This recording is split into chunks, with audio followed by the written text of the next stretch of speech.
내 옆에 있는 분도 존귀한 자입니다. 사랑합니다. 축복합니다. 사랑합니다. 축복합니다. 우리는 6월 호국 보훈의 달을 살아가면서 우리 마음에 우리 집사님 기도한 것처럼 순국 선열들의 그 나라 사랑의 정신 마음에 잘 새겨보면서 나도 부족하지만 한 부분 국민으로서 나라를 사랑하겠노라 다짐을 해보게 됩니다. 뿐만 아니라 우리는 그리스도인입니다. 그리스도인은 또 우리 믿음의 선배들의 그 구국 기도를 본받아 나도 나라와 민족을 위해서 기도하겠노라 하면서 한 20여일을 지내왔습니다. 우리는 분명히 믿는 것은 기도가 가장 큰 애국이기 때문입니다. 할렐루야. 기도가 가장 큰 애국입니다. 하나님은 어느 시대나 의인의 기도를 들으시고 그분의 얼굴을 그 땅과 민족 가운데 비춰주시고 은혜를 베풀어 주시고 백성들을 보호해 주셨던 것을 알 수가 있습니다. 이번 주 토요일은 72주년 6.25 기념일이기도 합니다. 한반도의 평화와 또 우리 대한민국의 번영과 부흥과 발전을 위해서 더 기도에 힘쓰는 우리 성산의 성도들이 될 수 있기를 주님의 이름으로 축복합니다. 이 시간도 나라와 민족을 품고 예배하는 우리 가운데 성령 하나님께서 영으로 임재해 주시기를 다시 한번 간절히 소원합니다. 간절히 소원하는 사모하는 자들에게 하나님께서 하늘 문을 여시고 가장 좋은 곳으로 채워주시기 때문입니다. 목회 서신의 한 권인 이 디모데 전서 말씀, 이 말씀 오늘 세 번째 시간인데 오늘 본문의 제목은 선한 율법과 영광의 복음입니다. 선한 율법과 영광의 복음. 자, 먼저 영광의 복음을 생각하기 전에 율법에 대해서 생각해 보고자 합니다. 여러분, 율법이 뭡니까? 율법은 포괄적으로 말하면 하나님의 말씀입니다. 하나님의 법입니다. 하지만 우리가 좀 좁혀 이야기를 해보면 기본적으로 율법하면 하나님께서 모세를 통해서 이스라엘 백성들에게 주셨던 말씀이기도 합니다. 자, 그렇다면 하나님께서 왜 이스라엘 백성들에게 율법의 말씀을 주셨을까요? 이 물음에 앞서 좀 딱딱하지만 율법의 이 본성과 기능에 대해서 한번 살펴보려고 합니다. 율법의 본성과 율법의 기능. 자, 먼저 네 가지로 율법의 본성에 대해서 본성에 대해서 말씀을 드리면, 첫째, 율법의 본성은 하나님의 본체입니다. 예수님이 하나님과 동등이라는 것처럼 율법이 하나님이라는 말이에요. 율법은 유대 종교 의식이나 모세의 법이 아닙니다. 정확히 말하면 영원히 거하시고 높고 거룩하신 하나님 자신입니다. 율법은 하나님의 얼굴이 드러난 거예요. 하나님 마음 자체입니다. 율법은 하나님의 영광의 광채요 본체가 드러난 형상이기 때문입니다. 그러므로 우리의 언어나 어떤 표현 방법으로는 율법을 우리가 온전히 이해할 수가 없습니다. 육신에 관한 한 어린 아이처럼 말할 수밖에 없고 온전한 것이 올 때까지는 제한적일 수밖에 없어요. 자, 율법의 본성이 뭐냐? 율법의 본성은 하나님 자체이시다, 이거죠. 또 하나, 율법의 본성은 거룩입니다. 율법과 계명은 거룩하라고 로마서 7장 12절에 말씀합니다. 이로 보건대 율법은 거룩하고 계명도 거룩하고, 이렇게 말씀하고 있어요. 이 말씀에서 우리는 율법의 본성을 찾을 수가 있습니다. 율법은 하나님 자신이기 때문에 그 본성에 있어서 거룩할 수밖에 없지요. 인간은 거룩할 수 없지만 하나님 자체는 거룩하신 분 아닙니까?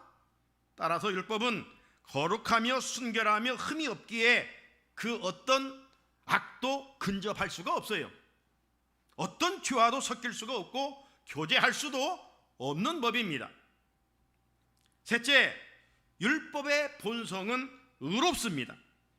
갈라디아 3장 24절 말씀을 보면 이같이 율법이 우리를 그리스도께로 인도하는 초등 교사가 되어 우리로 하여금 믿음으로 말미암아 의롭다함을 얻게 하려 함이라, 이렇게 말씀하고 있어요.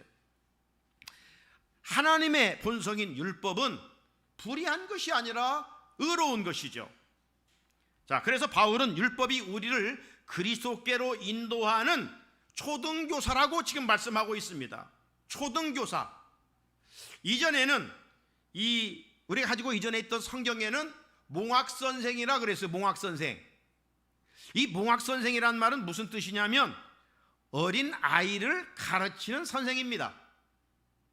유치원에서 어린 아이들을 가르치는 선생이 있잖아요.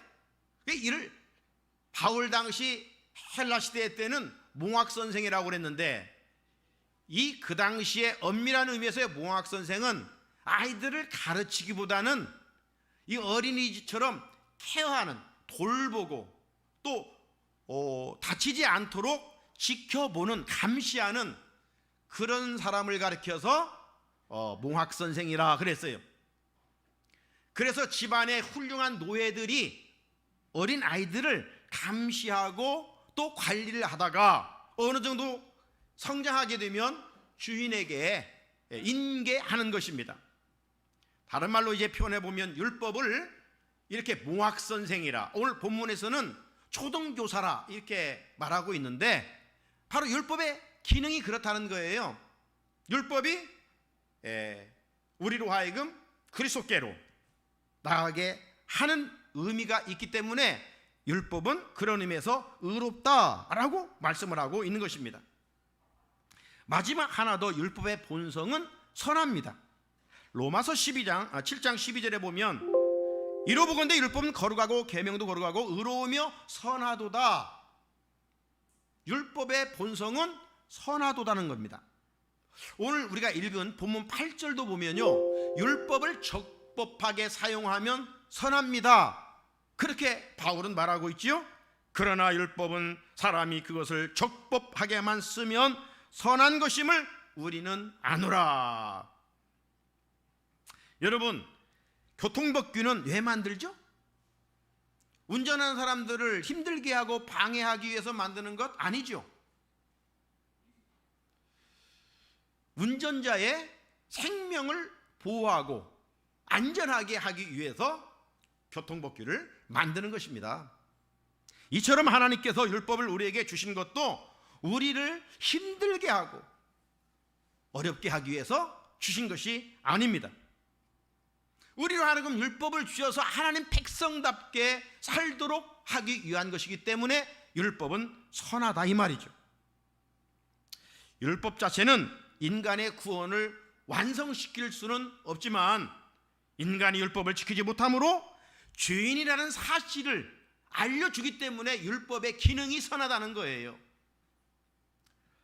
그래서 로마서 7장 7절에 보면 그런즉 우리가 무슨 말을 하리요? 율법이 죄냐? 그럴 수 없느니라. 율법으로 말미암지 않고는 내가 죄를 알지도 못하였으니 곧 율법이 탐내지 말라 하지 아니하였더라면 내가 탐심을 알지 못하였으리라. 여러분, 교통법규가 없으면 역주행해도 다른 사람이 저 사람 이상한 사람이네 라고 할지라도 어떤 법으로 그게 잘못됐다 규제할 수가 없어요. 교통법규가 있기 때문이죠. 하나님께서 우리에게 율법을 주신 것도 바로 우리가 말씀대로 살지 않는 것은 죄다 이렇게 가르치고 있기 때문에 율법의 기능에 있어서 선한 것이다. 자, 율법의 본능은 하나님의 본체시요 거룩한 것이요 의로운 것이요 그리고 선한 것이다. 이렇게 네 가지로 말씀을 드릴 수가 있습니다. 이어서 율법의 기능을 세 가지로 또 간단히 말씀을 드리면, 율법의 기능은 뭐냐? 첫째, 율법은 죄를 깨닫게 합니다. 율법은 죄를 깨닫게 해요. 로마서 3장 20절, 그러므로 율법의 행위로는 그의 앞에 의롭다 하심을 얻을 육체가 없나니 율법으로는 죄를 깨달음이니라. 율법으로는 죄를 깨달음이니라. 율법의 기능에 대해서 가장 잘 설명해 주고 있는 말씀입니다. 하나님이 왜 우리에게 율법을 주셨느냐? 한마디로 말하면 우리가 지은 죄를 깨닫게 하기 위해서 법을 주신 거예요.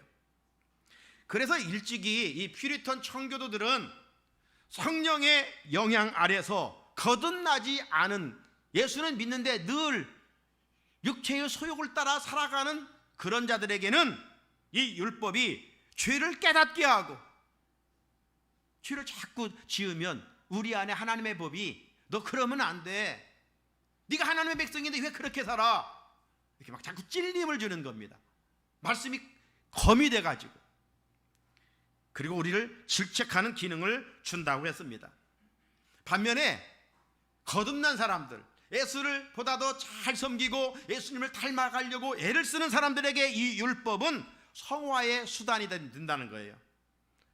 점점점 더 육신의 소욕은 죽이고 예수를 닮아갈 수 있도록, 더 내 삶이 거룩해질 수 있도록 이끌어주는, 그래서 하나님이 싫어하시는 죄를 미워하고 죄를 멀리하고, 그래서 삶의 자리에서 더 경건하게 살아, 결국 은혜의 수단임을 이야기하였습니다. 따라서 이 율법은 우리 안에 이 감추어진 이 사악하고 더럽고 추한 것들을 자꾸 들추어내주는 그런 역할을 하는 것입니다. 이 율법은 죄를 깨닫게 하는 거예요. 이런 면에서 율법은 옛사람을 죽이는 것으로 죄를 깨닫게 하는 귀한 기능이 있습니다. 또 하나의 기능은, 율법은 우리를 그리스도께로 인도한다고 그랬어요. 앞에 갈라디아 3장 24절에 이같이 율법이 우리를 그리스도께로 인도하는 초등교사가 된다라고 말씀을 드렸잖아요. 그 원천은 뭐냐? 내가 그리스도 앞으로 갈 수 있는 것은 내가 뭐 또 능력이 있고 내가 누구보다 탁월하고 누구보다도 뭐 지식이 있어서가 아니라, 힘이 있어서가 아니라, 그 원천은 그리스도의 사랑입니다. 그리스도의 사랑이 우리를 주님께로 율법을 통해서 이끌어 가신다는 거예요. 또 하나는, 율법은 우리로 하여금 그리스도 안에 머물게 하는 것입니다. 그리스도 안에 있게 하는 거예요. 율법은 믿는 자들에게 하나님과 더 크고 깊게 교통할 수 있게 하는 수단입니다. 그렇다고 율법 자체가 우리를 의롭게 하는 것은 아니에요. 죄를 깨닫게 하여 의롭게 만드는, 은혜 앞으로 예수님께로 인도하는 것입니다. 그래서 우리를 계속 그리스도 안에서 머물 수 있도록 하는 거예요. 죄를 지으면 하나님이 싫어하시고, 때를 따서 죄를 지으면 하나님이 벌을 내리시기 때문에 우리가 세상으로 나가 살지 아니하고 주의 몸된 교회 공동체 안에 우리가 자꾸 모이려고 하는 것도 이 살아있는 법 때문에 그렇다 이 말이죠. 그래서 이 법은 항상 우리로 하여금 그리스도 안에 머물게 하게 하는 거예요. 교회 공동체 안에 머물도록 하게 하는 것입니다. 그래서 율법의 높이, 길이, 또 깊이, 넓이를 알수록 우리는 주님의 사랑 안에 머물 수밖에 없는 것이고, 율법이 우리 안에 남아있는 죄의 습관을 깨닫게 하여 그리스도 안에 머물 수 있도록 끊임없이 우리를 자각시켜 주는 것입니다.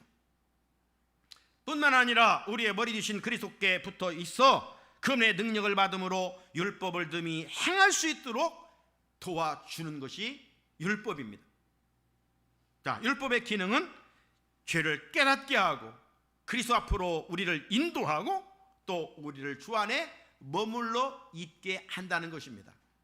자, 그렇다면 이제 오늘 본문으로 한번 들어가 보도록 합니다. 자, 오늘 본문에서 바울은 하나님이 왜 우리에게 율법을 주셨는가, 이 물음에 대한 답을 정확하게 해주고 있습니다. 자, 9절에 보면 알 것은 이것이니 율법은 옳은 사람을 위하여 세운 것이 아니요, 이렇게 말씀하고 있죠. 그리고 또 10절 끝절로 가보면 바른 교훈을 거스르는 자를 위함이니, 이렇게 말씀하고 있어요. 자, 우리가 사는 세상에도 다양한 법이 있습니다. 우리 국민이 지켜야 할 기본적인 헌법부터 이 다양한 법들이 존재하고 있잖아요. 그런데 우리는 이 법 하면 어때요? 어떤 구속력이 있고 강제력이 있기 때문에 법 하면 왠지 좋지는 않아요. 싫습니다. 이게 솔직한 법 앞에서의 감정입니다. 그런데도 왜 법을 만들지요? 우리가 살고 있는 세상을 아름답게 만들어가기 위해서, 그리고 살기 좋은 세상을 만들어가기 위한 것 아니겠어요? 그래서 이 법은 의로운 사람의 행동을 제약하기 위하여 만든 것이 아니죠.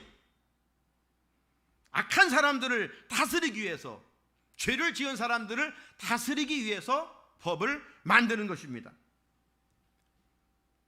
이기적인 사람들 있잖아요. 분명히 공동체의 덕과 질서를 세워가야 하는데 자기의 욕심 때문에 다른 사람에게 피해를 주는 사람들이 있습니다.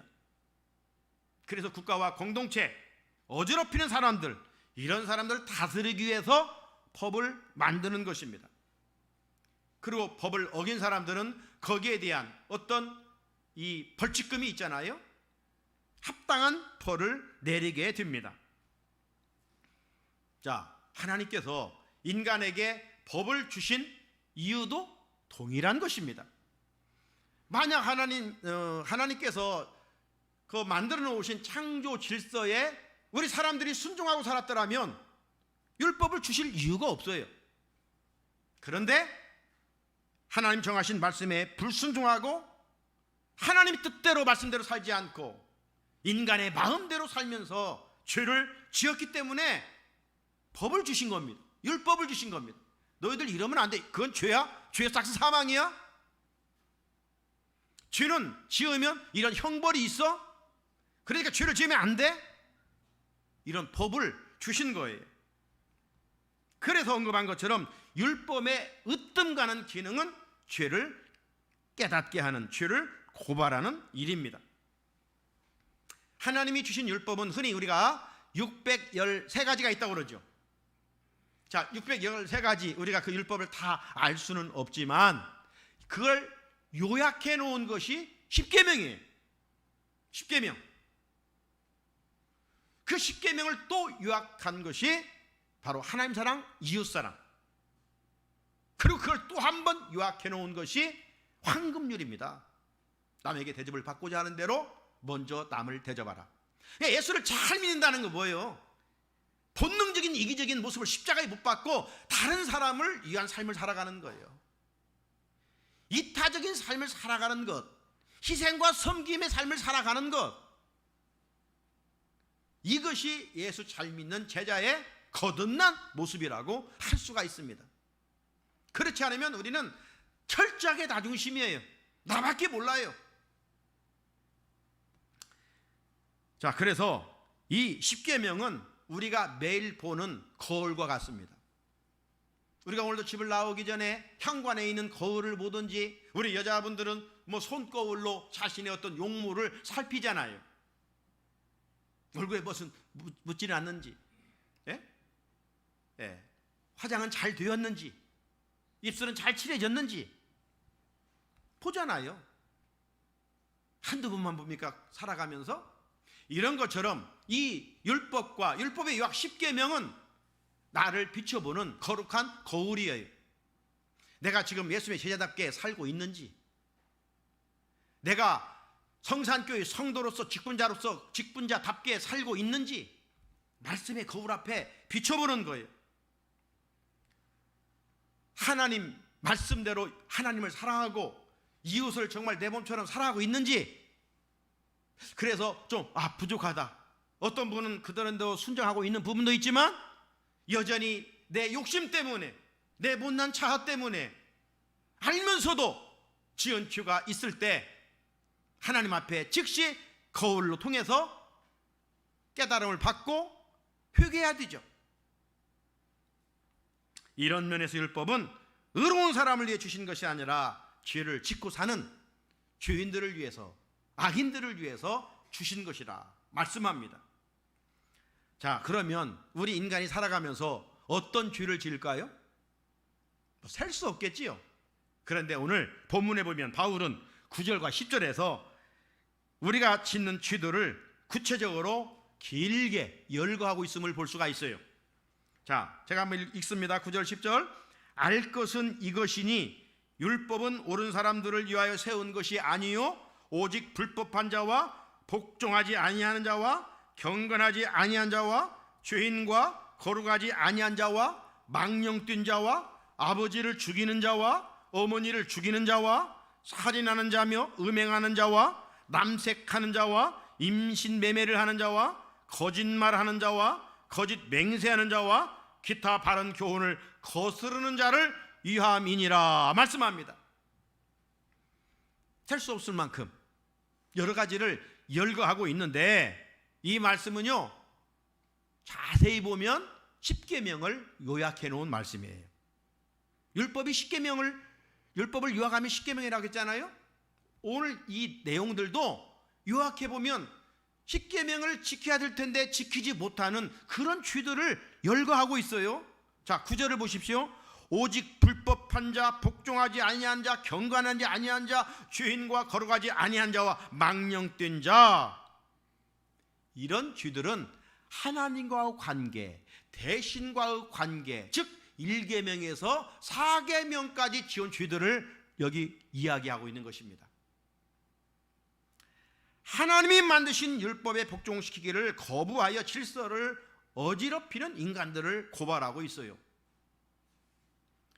나아가 또 계속되는 9절 이하의 말씀 보면 아버지를 죽이는 자와 어머니를 죽이는 자, 이게 뭡니까? 내 부모를 공경하라. 이 5계명부터 지금 시작되고 있잖아요. 그걸 살인하지 말라, 간음하지 말라, 도둑질하지 말라, 이런 내용들이 여기 보면 이제 살인하는 자, 음행하는 자, 남색하는 자, 인신매매를 하는 자, 거짓말하는 자, 거짓 맹세하는 자, 이런 내용들로 10계명이 또 있습니다. 이것은 5계명부터 10계명까지 대인관계 속에서 짓는 죄들을 열거하고 있습니다. 그래서 우리는 참 하나님 앞에서 주님을 자각할 수밖에 없는 것이죠. 세상 사람들은, 교회 다니는 사람들은 뭔 죄를 져서 저렇게 늘 회개하느냐, 저들에게는 거룩한 거울이 없기 때문에 자신의 잘못을 인식하지를 못하는 거예요. 그런데 우리는 말씀의 거울이 있기 때문에 그것으로 비춰보면 늘 죄스럽고 부족하고 주님을 인정하지 않을 수가 없는 거예요. 사도 바울이 최고의 예수 잘 믿는 절정에서 고백이 뭐예요? 나는 죄인 중에 괴수입니다. 그게 예수 만나고 지난날 과거를 생각하면서 고백했던 게 아니에요. 그가 죽기 전에 예수를 가장 잘 믿고 예수를 많이 닮은 사도 바울이 마지막 고백이 뭐냐? 그 빛이신 주님 앞에 가까이 가면 가까울수록 자신의 허물만 보이는 거예요. 그래서 나는 죄인 중에 괴수다, 이렇게 고백을 했던 거예요. 그래도 우리는 늘 오면 왜 주일마다 이 사주의 고백을 합니까? 우리가 말씀대로 일주일 동안 살려겠지만 그러지 못한 부분이 있기에, 그리고 회개의 기도를 드렸지만 아직도 하나님 앞에 잘못한 것이 있으면, 죄가 있으면 하나님께 연락될 수 없으니까 하나님, 이런 죄들을 예배드리기 전에, 말씀 듣기 전에 이 장벽을 무너뜨리시고 하나님과 길이 열려져 하나님 그 길을 통해서 오늘도 말씀의 은혜를 주십시오, 이거예요. 그래서 우리는 항상 이 죄의 문제에 대해서 예민해야 됩니다.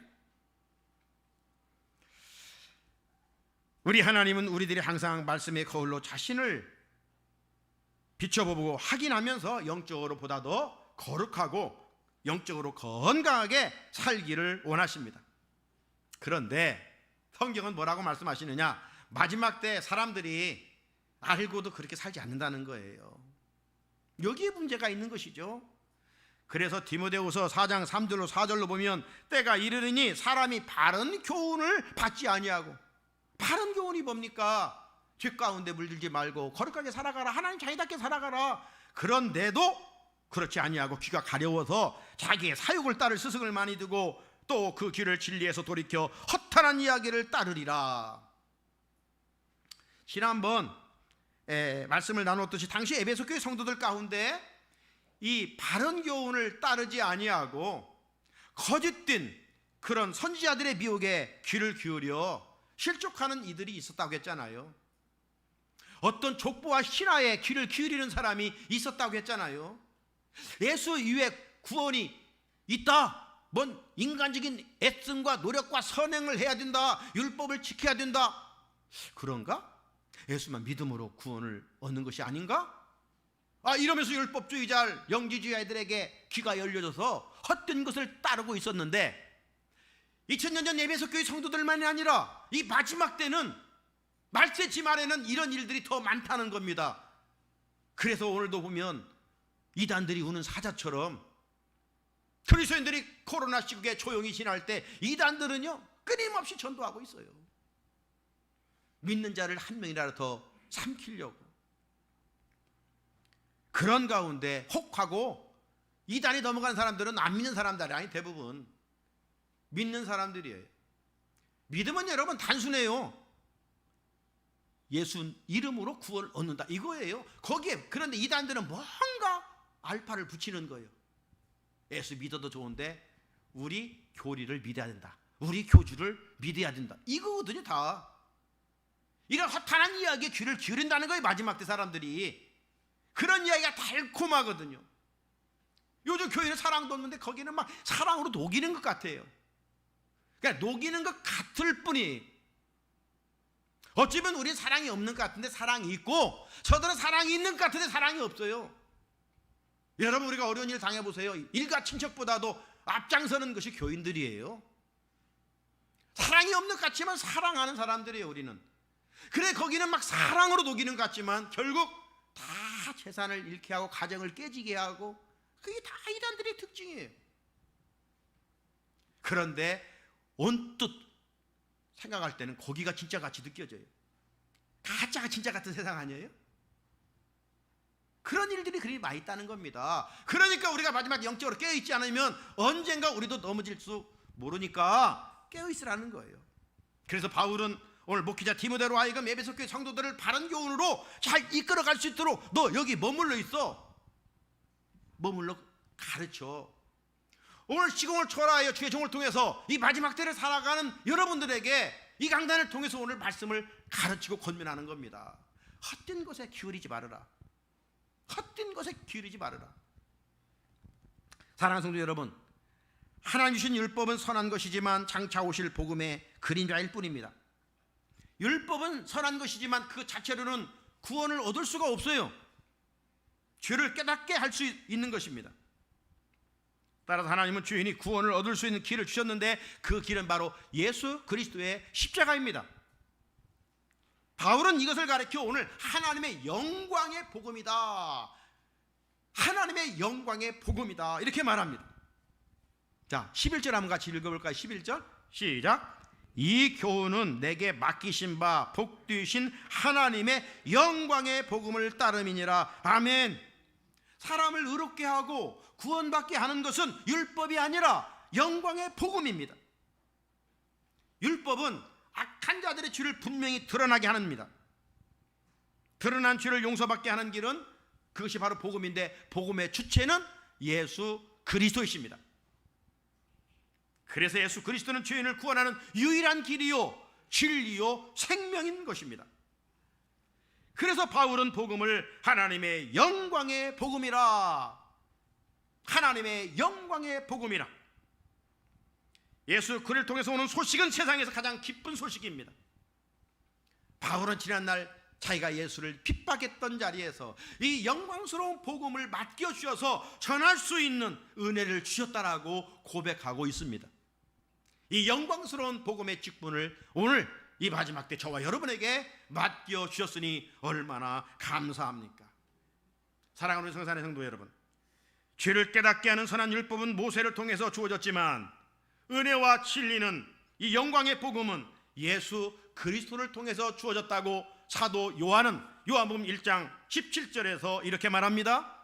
율법은 모세로 말미암아 주어진 것이요 은혜와 진리는 예수 그리스도로 말미암아 온 것이라. 그렇다면 이제 우리는 무엇의 지배를 받고 신앙생활을 해야 되겠습니까?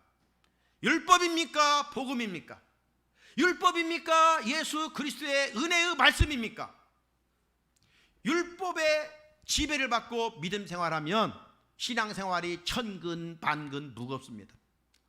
율법의 지배를 받고, 예를 들어서 오늘 교회 가지 않으면 하나님이 놀러가면 벌 주겠지? 그러니 또 교회 가야지. 오늘 나오지 않으면 목사님이 전화 오겠지? 아이고 교회 가야지. 이렇게 오면 마음이 무겁잖아요. 이게 율법적인 신앙이에요. 어릴 때는 그런 신앙도 필요해요. 선생님이 때리니까 공부해야 돼요. 그런데 공부하니까 실력이 느네, 상도 받네. 이게 은혜 입은 사람의 깨달음이에요. 오늘 우리는 율법적인 신앙이 되면 안 돼요. 영광스러운 영광의 복음에 예수 그리스도의 은혜의 날개 있으면 그 마음은 새털처럼 가볍고 행복한 줄로 믿습니다. 무거운 십자가도 기쁨으로 감당할 수 있습니다. 고난이 많은 세상, 염려, 근심, 걱정이 많은 세상이지만 그 안에서 감사가 넘치고 평안한 삶을 살아갈 수가 있습니다. 날 구원해 주신 십자가의 은혜를 기억하며 주님의 나라를 위해서, 죄 몸된 교회를 위해서 충성할 수도 있습니다. 선한 율법을 뛰어넘어 하나님의 영광의 복음의 은혜 안에서 신앙생활하는 귀한 성도들이 될 수 있기를 주님의 이름으로 축복합니다.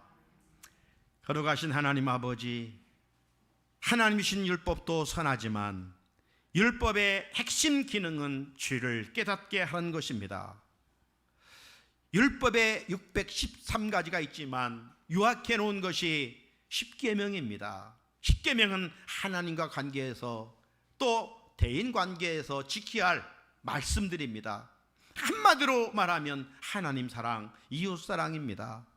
하나님 사랑하지 못할 때, 이웃 사랑하지 못할 때 율법의 기능을 통해서 우리는 하나님 앞에 회개하고 새로운 모습으로 회복됩니다. 그래서 율법의 기능은 선하지만 율법 자체로는 구원을 얻을 수가 없습니다. 율법은 장차 올 복음의 그림자였습니다. 이제 예수님은 세상에 만백성에게 주실 큰 기쁨의 좋은 소식 복음입니다. 예수의 은혜 안에